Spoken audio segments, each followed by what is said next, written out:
Hi hello, இன்றைக்கி என்ன பார்க்க போகிறோம்? டேஸ்டான சூப்பரான மட்டன் புலாவ் எப்படி செய்கிறதுன்னு பார்க்கலாம்.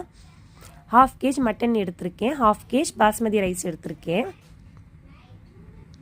இப்போது ஒரு குக்கரில் மட்டன் சேர்த்துக்கலாம். பெரிய வெங்காயத்தில் பாதி கட் பண்ணி சேர்த்துக்கலாம். 3 பல்லு பூண்டு சேர்த்துருக்கேன். 1/2 டேபிள் ஸ்பூன் இஞ்சி பூண்டு சேர்த்துருக்கேன். கூடவே 3 பச்சை மிளகாய் சேர்த்துருக்கேன். இப்போது சோம்பு, ஜீரகம், மிளகு, பட்டை, லவங்கம், முழு தனியா சேர்த்துக்கலாம். கொஞ்சம் கொஞ்சமாக சேர்த்துக்குங்க. 1 கிளாஸ் தண்ணி சேர்த்துருக்கேன். தேவையான அளவு உப்பு சேர்த்து நல்லா வேக வச்சிடலாம். இப்போது சோம்பு, முழு தனியா, பட்டை, லவங்கம்லாம் அரைச்சி வச்சுக்கலாம். இப்போ பிரியாணி பாட்டில் தேவையான அளவு எண்ணெய் சேர்த்து வெங்காயம் சேர்த்து நல்லா வதக்கிக்கலாம். இஞ்சி பூண்டு 1 ஸ்பூன் சேர்த்துக்கலாம்.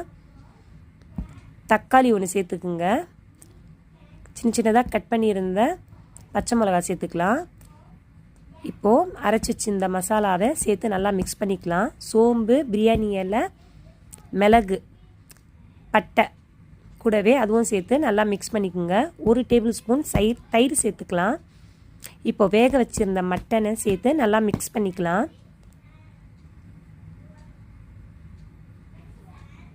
நல்லா மிக்ஸ் பண்ணிக்கலாம். இது கூடவே கொத்தமல்லி தழையும் சேர்த்துக்கலாம். பாஸ்மதி ரைஸ் ஒரு 1/2 hour முன்னாடியே ஊற வச்சிடலாம். இப்போ தம்முக்கு தான் வைக்க போகிறோம். அதனால் 1/2 கிலோ ரைஸுக்கு எவ்வளோ தண்ணி சேர்க்கணுமோ அதை சேர்த்துருங்க. சேர்த்துட்டு இப்போது ரைஸ் சேர்த்துடலாம். சேர்த்துட்டு இப்போது கொத்தமல்லி, புதினா, லெமன்லாம் மேலே வச்சு விட்டுட்டு கலரும் ஆட் பண்ணிடலாம். ஆட் பண்ணிவிட்டு பேப்பர் வச்சு தம்முக்கு வச்சிடலாம். கீழே தவா வச்சுருங்க.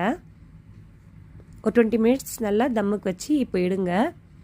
இப்போ நல்லா வெந்துருச்சு ரைஸு. இன்னொரு 5 minutes தம்முக்கு வச்சு எடுத்துடலாம். சூப்பரான டேஸ்டான மட்டன் புலாவ் ரெடி ஆயிடுச்சு. எவ்வளோ சாஃப்டாக சூப்பராக இருக்குது பாருங்கள் மட்டன் புலாவ். அவ்வளோதான், இந்த வீடியோ முடிஞ்சிருச்சு.